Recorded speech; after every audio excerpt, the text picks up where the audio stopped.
Hi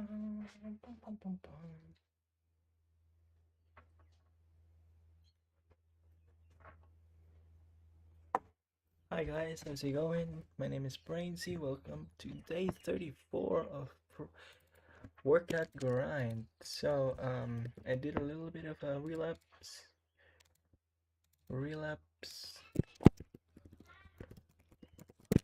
redemption.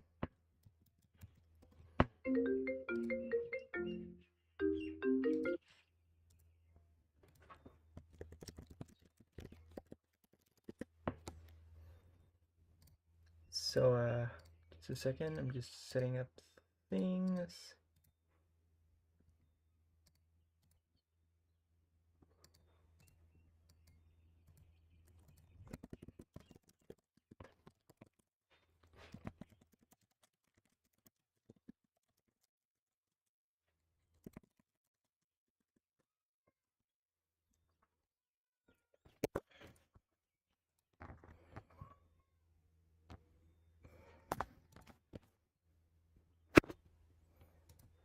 Anyways, yeah, okay. Welcome to Programming Grind. It's your boy Brainsy. Welcome to day 34. So the past couple of weeks I haven't been working out lately, and the reason for that because for the first week, I was planning on changing my routines for workout. So I don't think I'll be working out in uh Saturdays and Sundays now. Just kind of unfortunate, but that's okay. Because instead, what I'll be doing is I'll be jogging. So I don't know if I can actually stream that. It would probably be fruitless. So yeah, that's what's been going on lately. So I think it's because of the sudden shift of schedule. It kind of triggered the thing again with me relapsing and stuff because I hate that kind of thing, changing schedule out of nowhere. So I just sort of relapsed, and last week I didn't even get to jog for Saturdays and Sundays, and I didn't get to work out last week as well. I didn't do absolutely anything except for Monday, which I actually did jog for a bit, and I downloaded a little bit of Strava and also downloaded in my smartwatch, which is pretty cool. And yeah, so on Mondays as well, I will be jogging. So that is Saturday, Sunday, and Monday I'll be jogging, and then I will work out on Tuesdays and Wednesdays. So right now I'm also a little bit late because on the day I was actually trying to clean my room. I also cleaned the back of my closet. So that was the thing. And what else? Yeah, I think that's it. So since I missed out on arms yesterday because I didn't work out as well yesterday, I'm gonna just do the arms workout today because I feel like arms is more important to me. So yeah, anyways, I have my drink and stuff. It's a little bit too hot for me, so I'm gonna turn off the blinds and stuff. And yeah, I'm just gonna listen to TED Talks and stuff. So yeah, hope you guys have been productive. See ya. Wait, let me just look for business.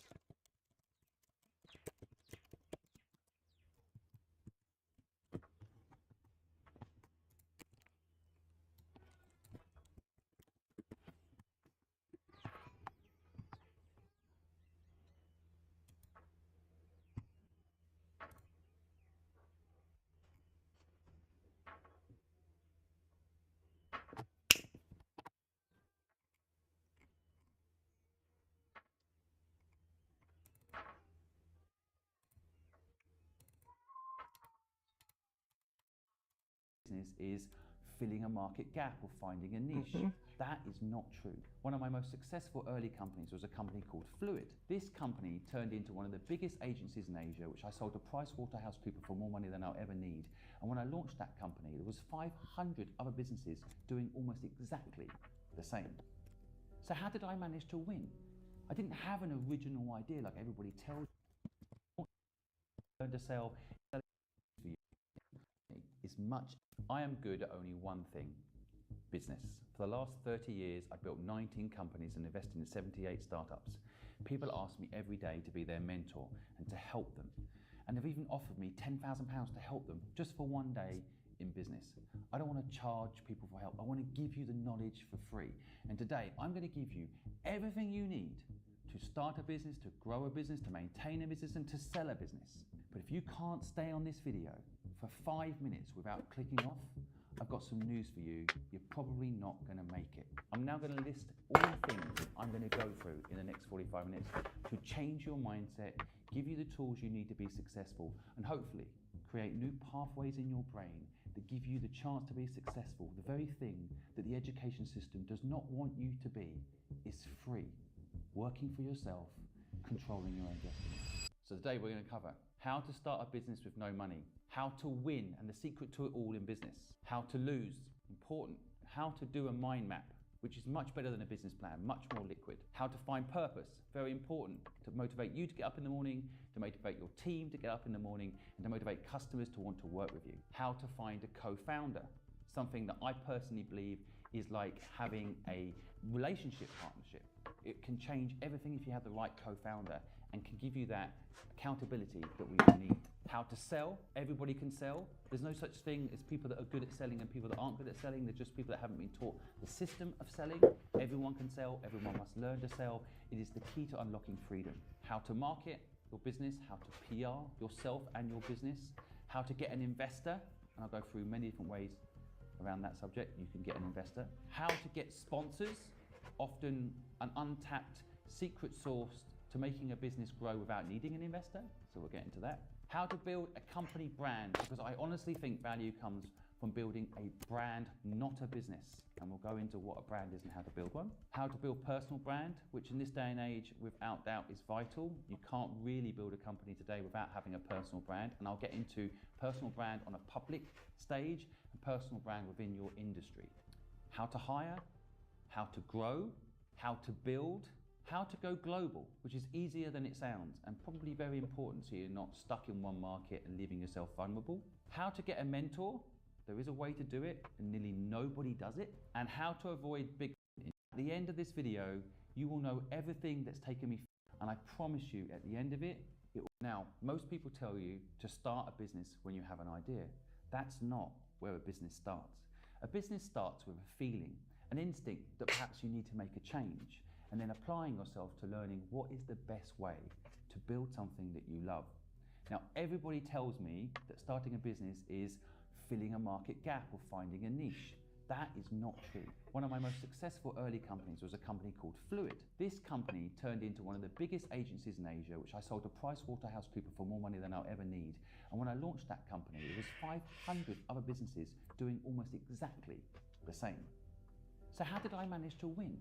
I didn't have an original idea like everybody tells you you've got to have to start a business. You don't start with an original idea. You start with what you like doing. Now, I love helping businesses and people succeed. I love marketing. I could spend all day long studying and understanding marketing. Every time someone launches a new business, I want to understand how they made it successful. I'm obsessed. I enjoy it. It's my hobby. There is no work-life balance. There is only syncing up your life with your business. And so I believe the first step in starting a business is following your passions. Now, everybody tells you that that's not the way to start a business because often your passions initially don't necessarily generate revenue. But that's because you haven't applied a business mindset to what you love. So I loved marketing. And I started a creative agency called Fluid that helped people come up with marketing ideas to make their businesses successful. Now, there were many companies doing it, but not many of these people doing it loved it like I did. So I evolved my marketing abilities, pushed the boundaries of what was possible, used new technologies like at the time email marketing and direct marketing that no one else was doing because I was obsessed with what is the latest thing. And for you, the way you do it is you've got to write down what you like doing and got to write down what you don't like doing. What you love doing, you've got to get really good at. And what you don't like doing, you've got to outsource and not do it. The school system has taught you the wrong thing, that if you're not good at something, you need to spend more time getting better at it. That is a lie. You've got to spend more time getting good at the thing you love to do. Get obsessed by it.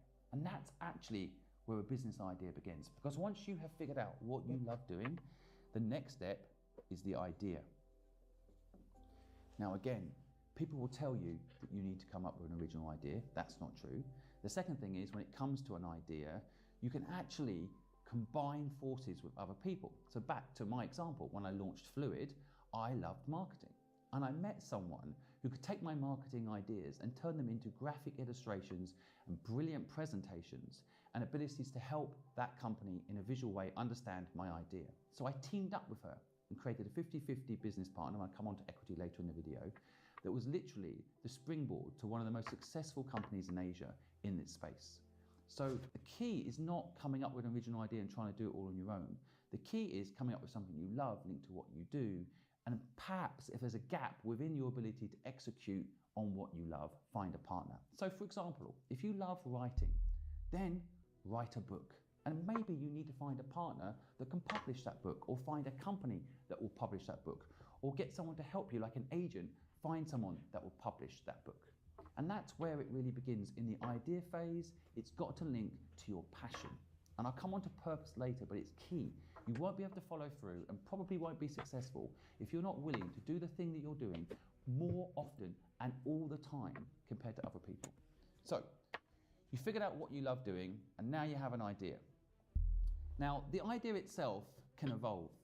From my point of view, when I started what I'm doing today, which is a platform to help you for free, the first thing I did was, in fact, a podcast. So the step after idea is step one, execution. And execution involves what is the first thing you can do to make your business idea come to life. And for me, in my example, it was a podcast. But for you, it might be a blog. It might be a LinkedIn post. It might be setting up a social media handle and starting to post up your photography. Whatever the first step execution is, do not make it too hard for yourself. In my case, sitting down, interviewing people I found interesting, recording it and putting it up would serve the purpose of giving people mentorship in a podcast for free, which was my first step in my mission in my recent business. So all I really did was get a microphone, sit down and record conversations. Now, if you go back and look at those very early podcasts, the execution was not brilliant. The guests were good, the execution was not great. I had a rubbish microphone, I had a rubbish camera, and I slowly improved. And step one is come up with a simple execution plan.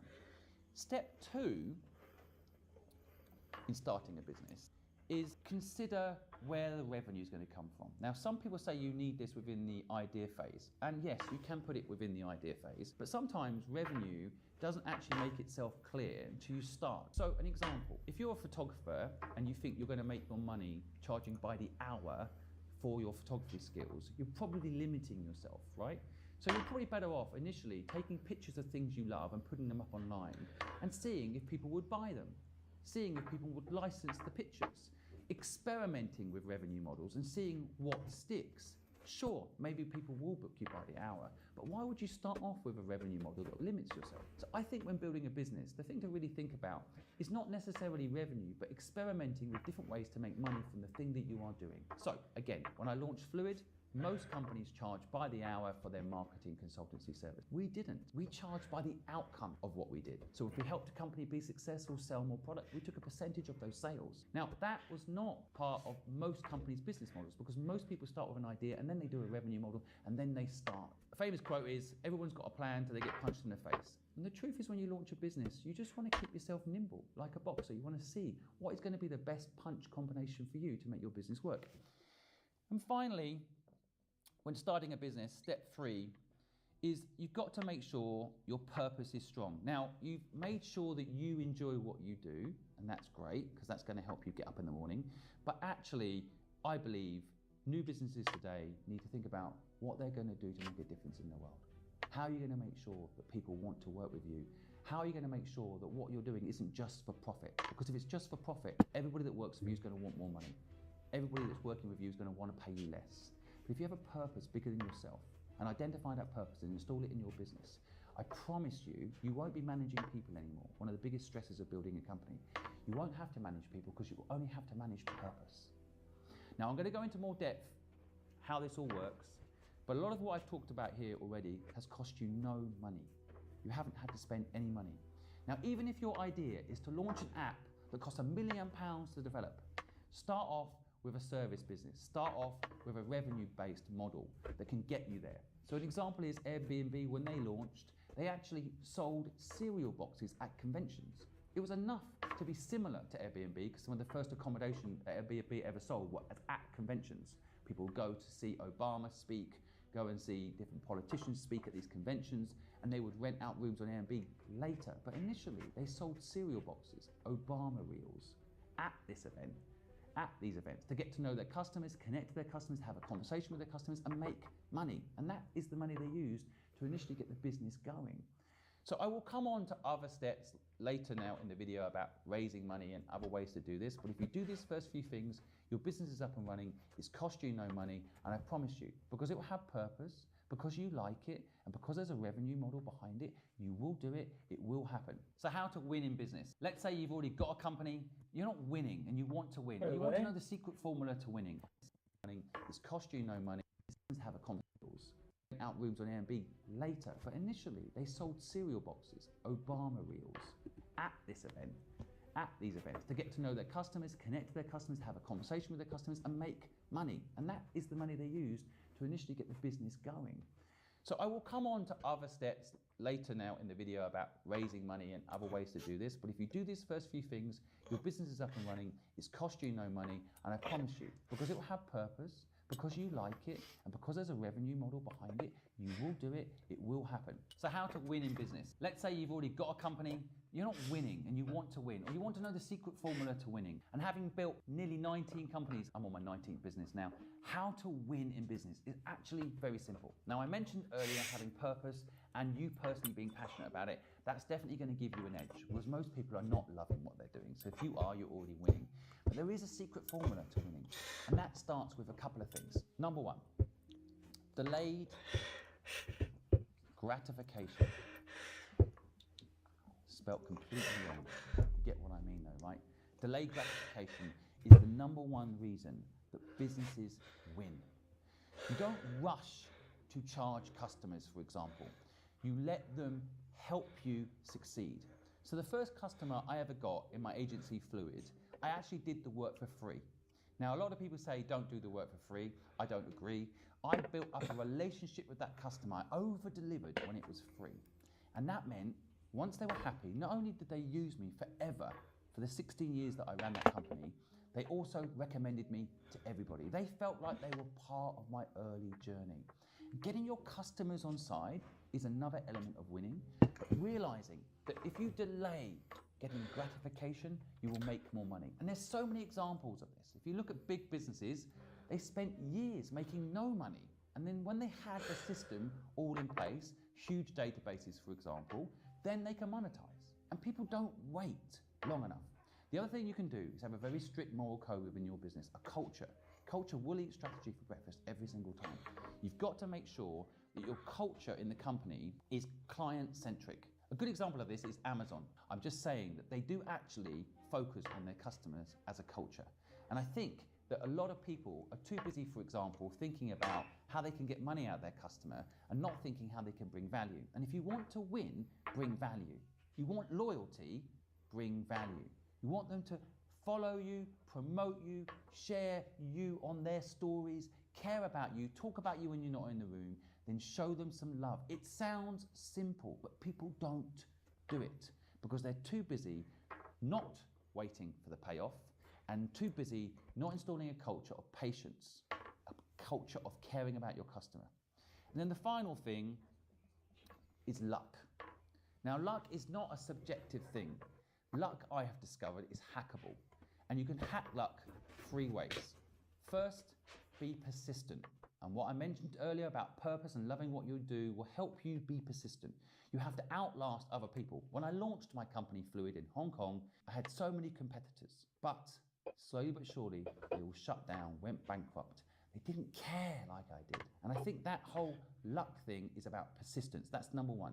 Number 2 in hacking luck is know your destination. What is success for you? What will make you happy? What do you want? Big company, small company? And by the way, a big company is much easier to run than a small company. Aim for a big company is my recommendation. But that's my opinion. It might not work for you. So I suggest you define success for yourself. Today, success for me is having the time to take my son to school and be able to pick him up. It's having time to do the exercise I want to do. That's how I define success. So I never sell hours. And we'll come to that in a little bit, why you should never sell hours. But luck is hackable. You have to be persistent. You have to know your destination. And finally, you have to learn to take risk. Be careful with sayings out there trying to trick you into options that are not true. So the worst one is the harder you work, the luckier you get. That is not true. That is a lie designed to make you work hard. If it was true, every nurse in this country would be a millionaire. It is not true that working hard equals success. What equals success is taking risk. You have to learn to take risk. Lean into fear. Learn to love fear. Embrace it. And then you can take more risk. And the more risk you take, the luckier you get. Learn to build culture into your businesses about the long term and learn to hack luck. You will win. The secret to it all is learning to accept that you could lose everything and it doesn't matter. You've got to be willing to risk it all. Take a chance and go for it. Do not rush. Do not see this as anything but a marathon. It's not a sprint. Enjoy the journey, don't rush. No one can beat you if you do it. So delayed gratification is key. Brands like Facebook and Instagram, although I'm not a fan necessarily of these platforms, they personify this concept. They did build massive user bases, but they didn't monetize them at the beginning. They waited. They just kept building value in their platforms for the users, and more people kept signing up. And they didn't actually monetize for a very long time. I think Facebook was nearly 10 years before it started making money. And although I'm not suggesting you wait 10 years and those companies have different investment structures, which we'll talk about a bit later, it is important to understand how important this is to building a successful long-term business. Do not think about making money straight up. Build a brand, not a business. And those businesses like Facebook and Instagram, they waited a decade before they started monetizing. And as soon as they started monetizing, Facebook in particular, it started to decline as a brand. Less people liked it.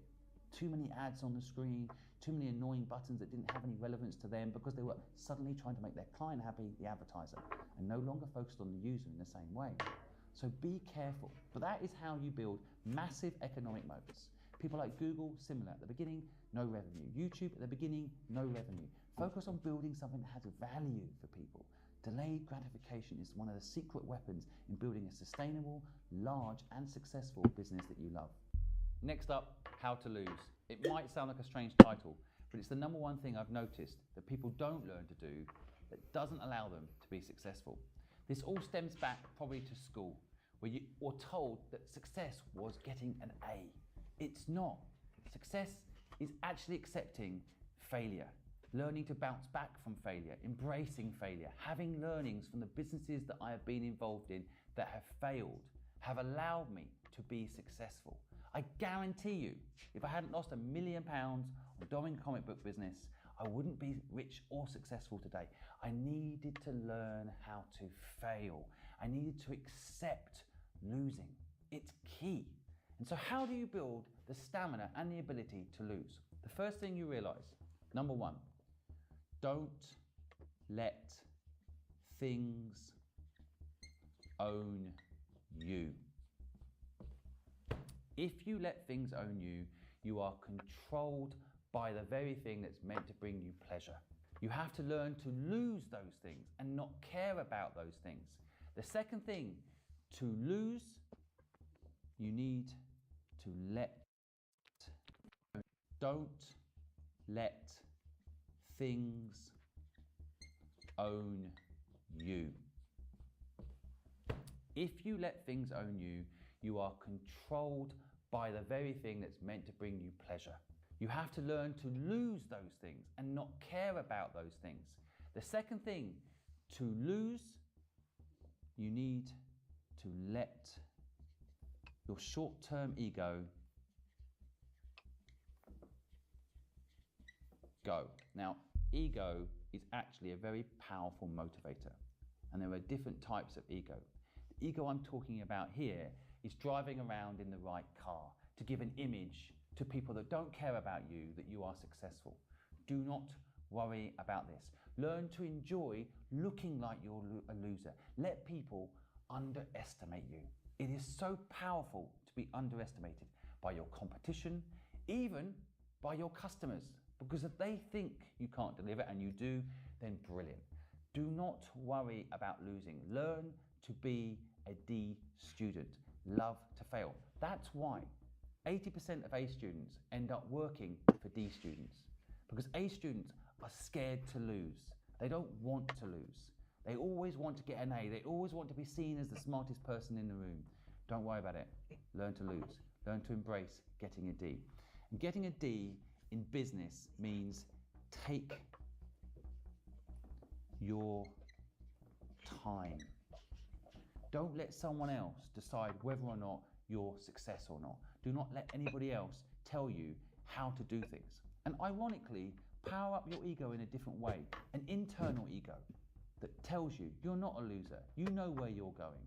No matter what people judge you based on the car that you're driving or where you're living or what you do with your day, don't let them decide that you're a loser. Let them think whatever they want. Learn to love losing. Learn to embrace failure. I promise you, if you think that the worst is if you try something and you lose everything, it doesn't matter, you can go again, you will succeed. I guarantee it. Next up, I want to teach you something practical. How to do a mind map. So many people teach you in business to do a business plan. Forget that shit. There is no use for a business plan. What you want to do is map out where your business could go, how it could go, and understand the different directions in which to take your business. And I'm going to go through how to do a mind map next. Now, I have never seen anyone teach anybody how to do a mind map. And the reason I think that no one teaches this is because there's no template to sell you. There's no product to sell you around. A business plan has a million ways to make money out of you, and none of it works. These business plan things actually kill companies. I've seen people write up massive business plans, stick to it, and die. A mind map, however, will cost you nothing to do and actually leaves you nimble and free to explore where the business can go. And it's so simple. It starts in the middle with your hobby. Whatever that is, what you love to do. Second part of a mind map is the business. I can't spell, but don't judge me for that. Luckily, I know what I'm doing in business. What is the business? So what is your hobby? What do you love to do? And ideally, it now links to the business. Now, with the business, and I'm going to use my company as an example, hopefully it translates into what maybe your idea is. But in my business, which is what we call Free Humanity, the name probably gives it away, what we want to do. We want people to be free, to do what they love. So within Free Humanity, this is what I did when I first started the business 4 years ago. I looked at different ways that I can make the business work. So off here, I wrote podcast. Right? Actually, as I mentioned earlier, this is one of the first things I actually did. So from a podcast, what comes off it? Well, I built a network. Right? I'm now doing a mind map of something I actually have already done to illustrate how a mind map works when you're building out a business of value. So one of the benefits of doing a podcast was a network. In my case, I managed to interview over 200 of the world's most successful entrepreneurs, which are now part of my life and help me with what I'm doing, help you on helpbank.com. That was one of my ambitions, and it was on my mind map network. The second thing was brands. I realized if I did a podcast, I could probably make revenue from brands. Now, with a mind map, you can get bigger and bigger and bigger with mind maps. There's no stopping how big a mind map can get. Just like your brain is infinite in its ability to think, a mind map is also infinite. And when I wrote the original mind map out for my business, I thought brands, and then I started listing them. So in my case, GoDaddy, Tide Banking, Adobe. These were brands that I felt were a fit with what I wanted to do. Give people the ability to start their own business, be free, do what they love. So I listed out all the brands that I could work with. I also listed in my original mind map, and I didn't do it at the beginning, but it ended up becoming part of what I did, was an app. And an app that would focus on free help for people. Now, at the time, I didn't have the name that I now have, which is helpbank.com, but I knew that I needed to build a scalable way of giving people knowledge. Now, what I didn't know back then that I know now, a quick bit of insight, is that app is overused as a word. It's actually not an app that you need to build at the beginning for most platforms. You need to build a web-based platform. Why? Well, if you build an app, you have to go in the App Store or in the Google. I started listing. I managed to interview when I first started the business 4 years ago. I looked at different example. Hopefully it translates. What is the business? So what is your hobby? What do you love to do? And ideally, it now links to the business. Now, with the business, and I'm going to use my company as an example. Hopefully it translates into what maybe your idea is. But in my business, which is what we call Free Humanity, the name probably gives it away, what we want to do. We want people to be free, to do what they love. So within Free Humanity, this is what I did when I first started the business 4 years ago. I looked at different ways that I can make the business work. So off here, I wrote podcast. Right? Actually, as I mentioned earlier, this is one of the first things I actually did. So from a podcast, what comes off it? Well, I built a network. Right? I'm now doing a mind map of something I actually have already done to illustrate how a mind map works when you're building out a business of value. So one of the benefits of doing a podcast was a network. In my case, I managed to interview over 200 of the world's most successful entrepreneurs, which are now part of my life and help me with what I'm doing, help you on helpbank.com. That was one of my ambitions, and it was on my mind map network. The second thing was brands. I realized if I did a podcast, I could probably make revenue from brands. Now, with a mind map, you can get bigger and bigger and bigger with mind maps. There's no stopping how big a mind map can get. Just like your brain is infinite in its ability to think, mind map is also infinite. And when I wrote the original mind map out for my business, I thought brands, and then I started listing them. So in my case, GoDaddy, Tide Banking, Adobe. These were brands that I felt were a fit with what I wanted to do. Give people the ability to start their own business, be free, do what they love. So I listed out all the brands that I could work with. I also listed in my original mind map, and I didn't do it at the beginning, but it ended up becoming part of what I did, was an app. And an app that would focus on free help for people. Now, at the time, I didn't have the name that I now have, which is helpbank.com, but I knew that I needed to build a scalable way of giving people knowledge. Now, what I didn't know back then that I know now, a quick bit of insight, is that app is overused as a word. It's actually not an app that you need to build at the beginning for most platforms. You need to build a web-based platform. Why? Well, if you build an app, you have to go in the App Store or in the Google Play Store. You get restricted by one of those two locations. So people that have a Samsung phone can't access the Apple Store to download your app. Why would you, when you launch something, restrict people from getting access to it?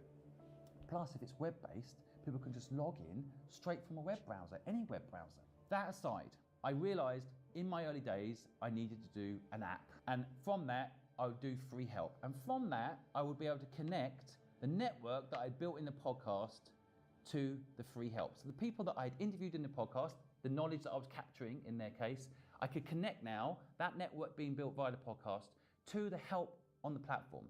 This is how it's actually played out. The next thing I spent time thinking about was team. And on a mind map, I thought about who I actually need.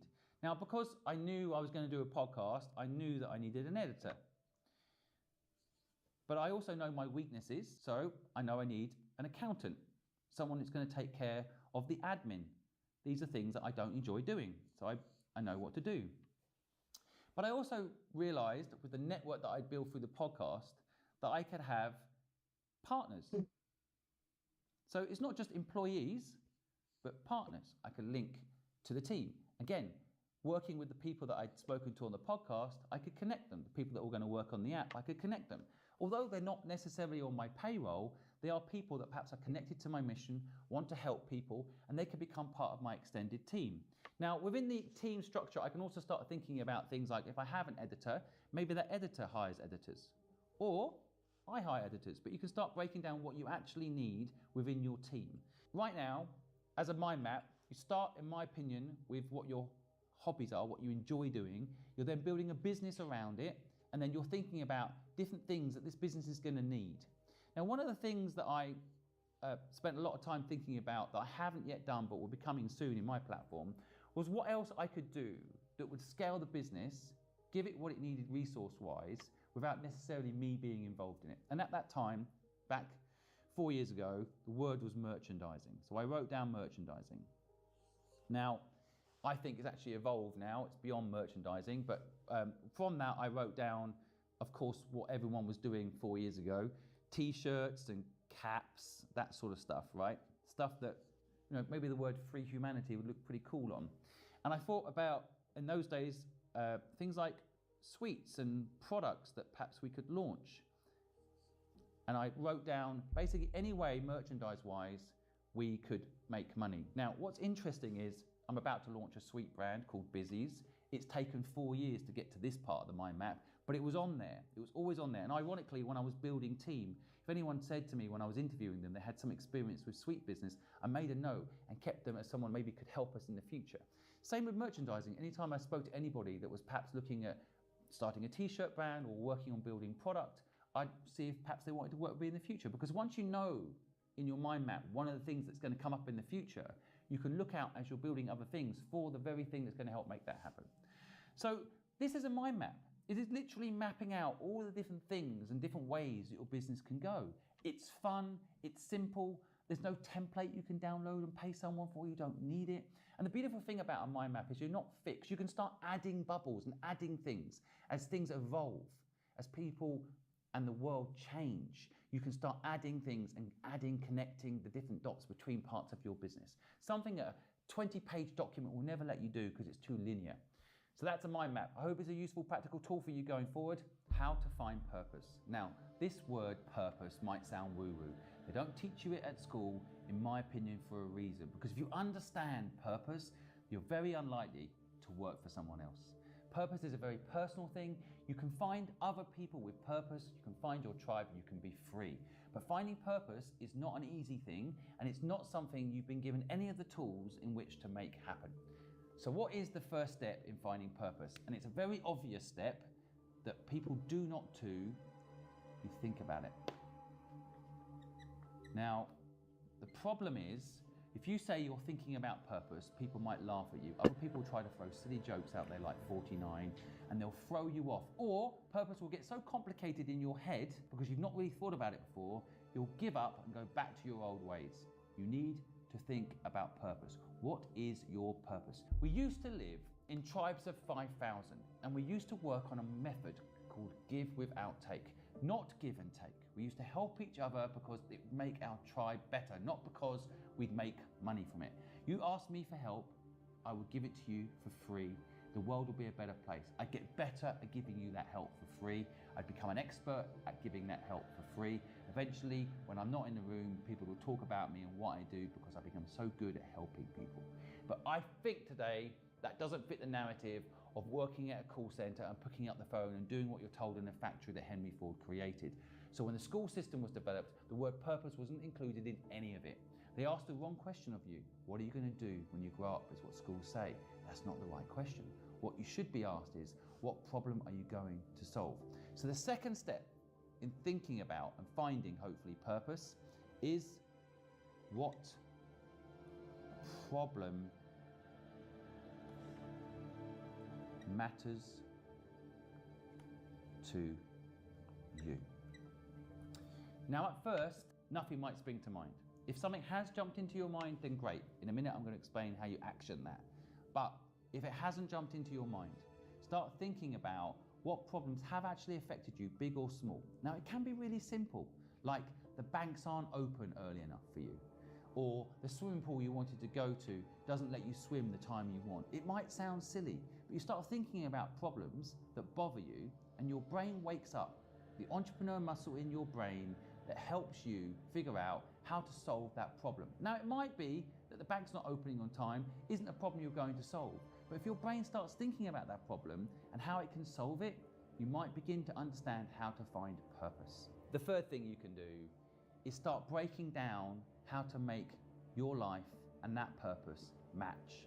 Now, matching what you do in your day and your actual purpose is often easier than you think. I've met hundreds and hundreds of people who tell me what their dream is, and it turns out that their dream is often just 3% difference from their existing life. You know, between chimpanzees and humans, and only 3% difference in the DNA.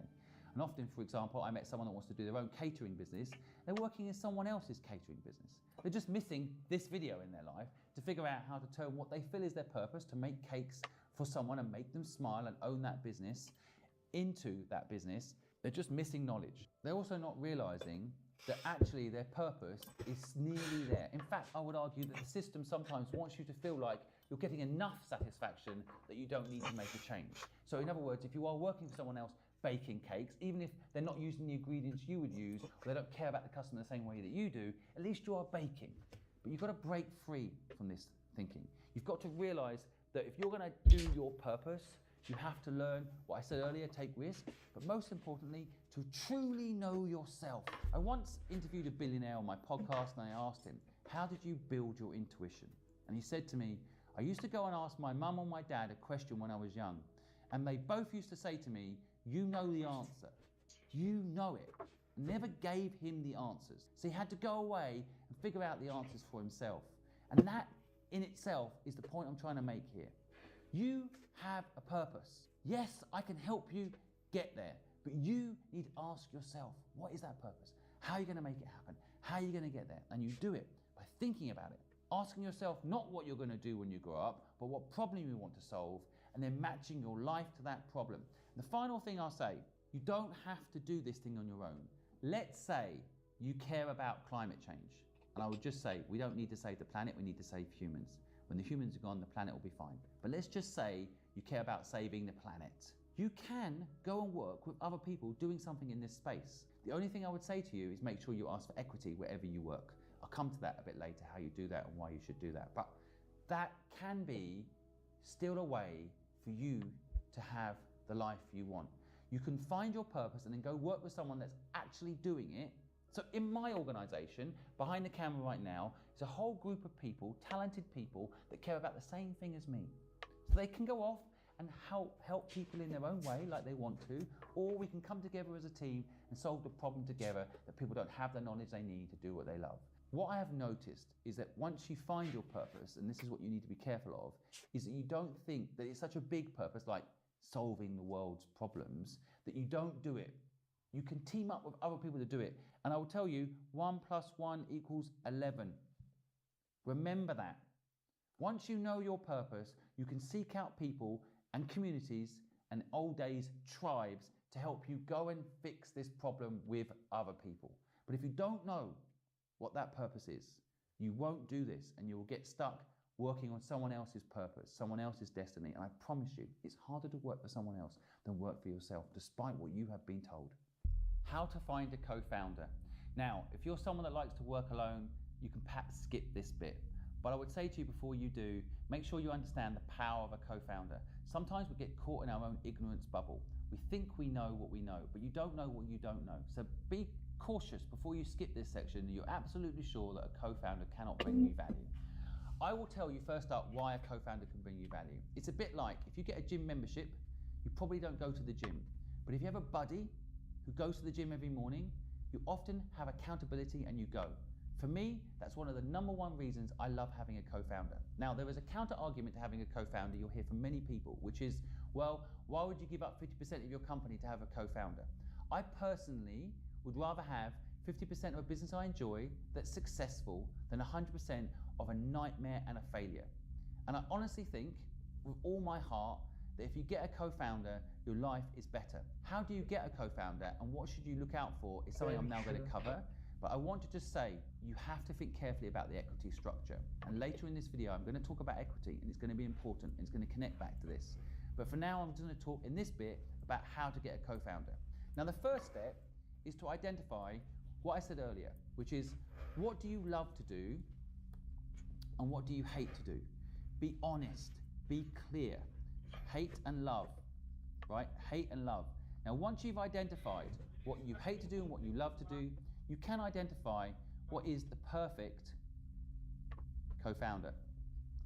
Because you want someone that has the opposite skill to you, but, and this is very important when looking for a co-founder, I'm going to put it as number 2, has the same moral code. Yeah. This process Hi, of sure, finding ma'am. a co-founder is pretty much the process of probably finding a partner in life. You're going to spend a lot of time with this person. This person is going to become literally your business.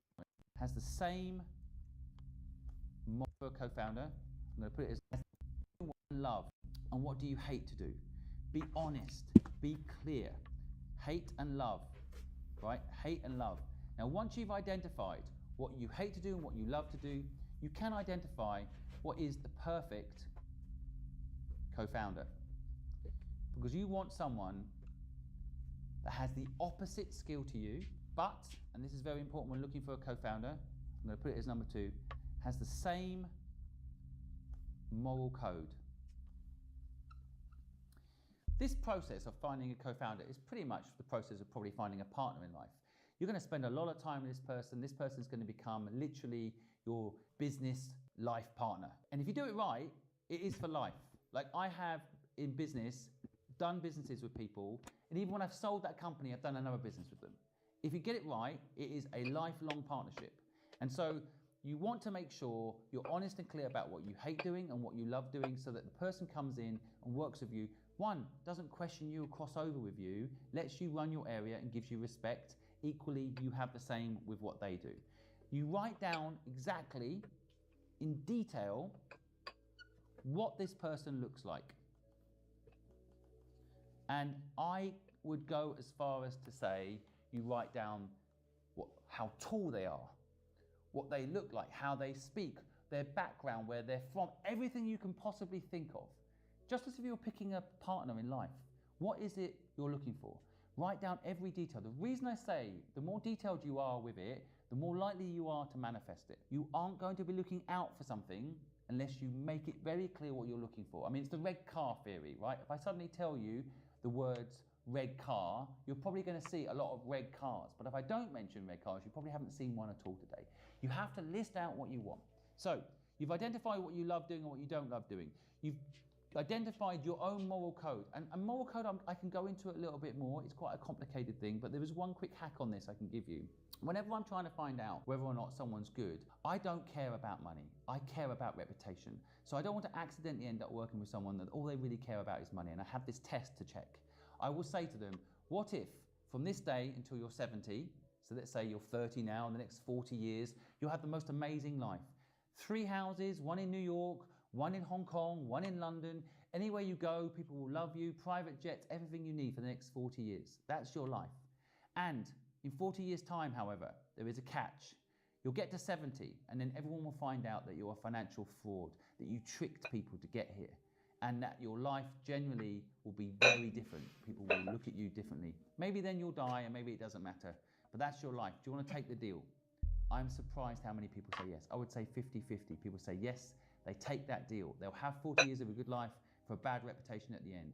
Be careful with people like that, is what happens in my brain, right? Because that is the Murdoch story. That is what Murdoch did. His son's committed suicide. His name is in the dirt. No one ever wants to hear that name again in their life, and a lot of people were hurt. So I use open questions and philosophy to figure out whether or not it's someone I want to work with, and you should do it too, because you don't want to be in partnership with someone that doesn't care in the same way that you care. I'm not here to judge what is right and what is wrong. I'm here to tell you how you can check that what's right for you aligns in your business, in your culture of your business, and more importantly, in your day-to-day personal life. So you've identified what you love and what you don't love. You've checked the moral code in every way you can of the person you want. You've drawn lines in the sand, what you're not willing to do, and you know what this person looks like. The final thing is Post-it. Now, Post-it is very simple. You start telling people you're looking for this person. You post it on LinkedIn. You post it everywhere. You ask people. You make it clear this is what you're looking for. You look out for it in cafes, when you're out having dinner, when you're at the supermarket. You look out for this person because they're out there. You just have to have your eyes. And it looks like we're having open. dinner, so Of I'm course, ending the you go on stream helpbank.com and ask people. earlier than I thought I would. But I guess that's okay, because at least I did start it, you know. And I learned a lot about business. I feel like listening to this kind of stuff makes me less intimidated in trying to start a business. and I'm trying to start a business with my girlfriend. Hopefully it works out, but to me, honestly, I don't really, uh, to be perfectly honest, I do care about making a profit or and not failing, but I don't really care about losing because I'm not really dependent on it right now. And right now, I just wanted to care that I put, I actually attempted to create a business, and I think that's more important. That's where the money's worth. So yeah, I like it. Anyways, I'm gonna charge my the smartwatch now. Uh, yeah. See you guys. Sorry for the stream to end. I'm not going to be able to live stream this week anymore because jogging, So hopefully see